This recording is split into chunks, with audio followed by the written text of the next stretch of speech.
Hello, my name is Meshell Baker. My gift is igniting confidence, and I am passionate about helping business owners and sales leaders to supercharge their sales teams and create superstar sellers.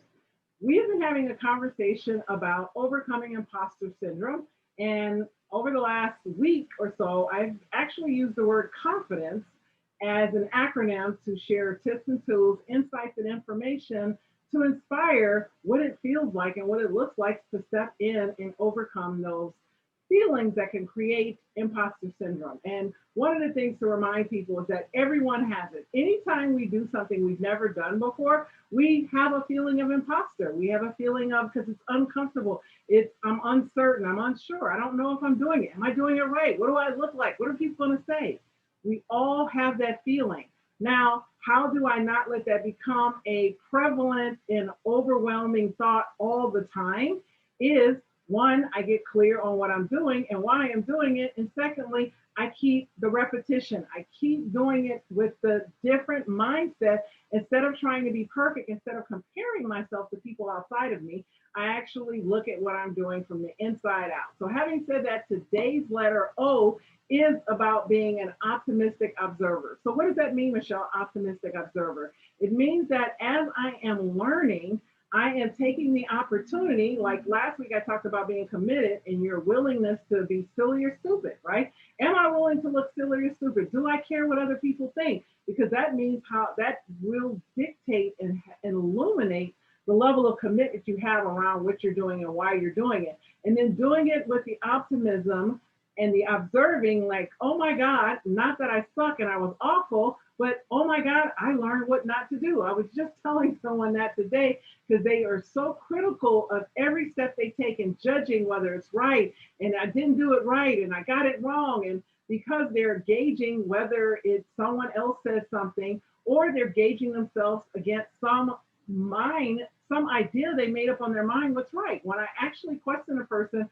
well, how do you know you got it wrong? When they actually sat and thought about it, they had no reason to think it was wrong. They just decided because that is the habit of telling themselves they're wrong where they didn't do it right, that they just kept doing it instead of optimistically going each every day in every way. I get better and better. I enjoy learning. There is no success without failure. Repetition is the mother of skill, and all I do is improve. As long as I'm better than I was yesterday, which I am, right? Each and every day, in every way, I get better and better. When you set your mindset with that intention, you will end up having more grace for yourself.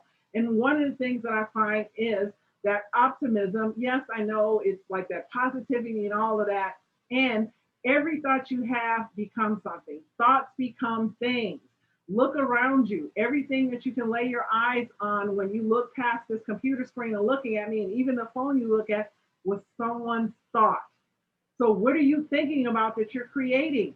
Your thoughts are the seeds of your future. So, begin to have more positive, more favorable, more optimistic thoughts about yourself. Just observe how you get better and better. Look at yourself and not outside of yourself, and you'll begin to feel more optimistic about yourself. So, having said that, one of the things I find is random acts of kindness, right? When you are willing to give random acts of kindness without any altruistically, you don't care if anybody says thank you, you don't care if they know it was you, just giving for the sake of giving because you can, because you see that it would make someone else's day.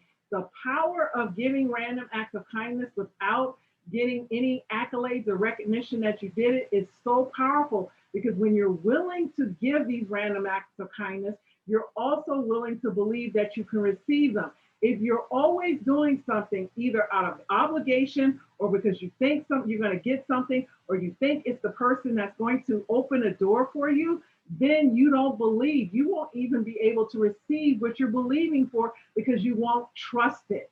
You're always critical that you're not doing it right. And when you're willing to just randomly do these things for other people, just because you know that it will make somebody or brighten someone's day or put a smile on someone's face, you're more likely to feel good about the things you do on a regular basis.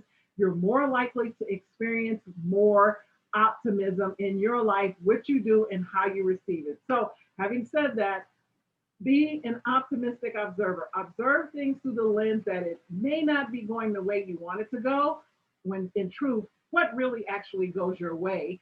And to do it with the awareness that it's still always working in your favor, right? Things are going to always work in your favor, and you'll be amazed at how they start to work out in your favor. Begin to plant the seeds for your optimistic outcomes right now today. Have a great day. I will see you all next week with the letter N. Have a great week. And again, if you want to check out the opening video where I talked about the imposter syndrome, or if you want to check out last week's video on commitment, just go check out my YouTube channel. Have a great day, and I'll see you guys next week.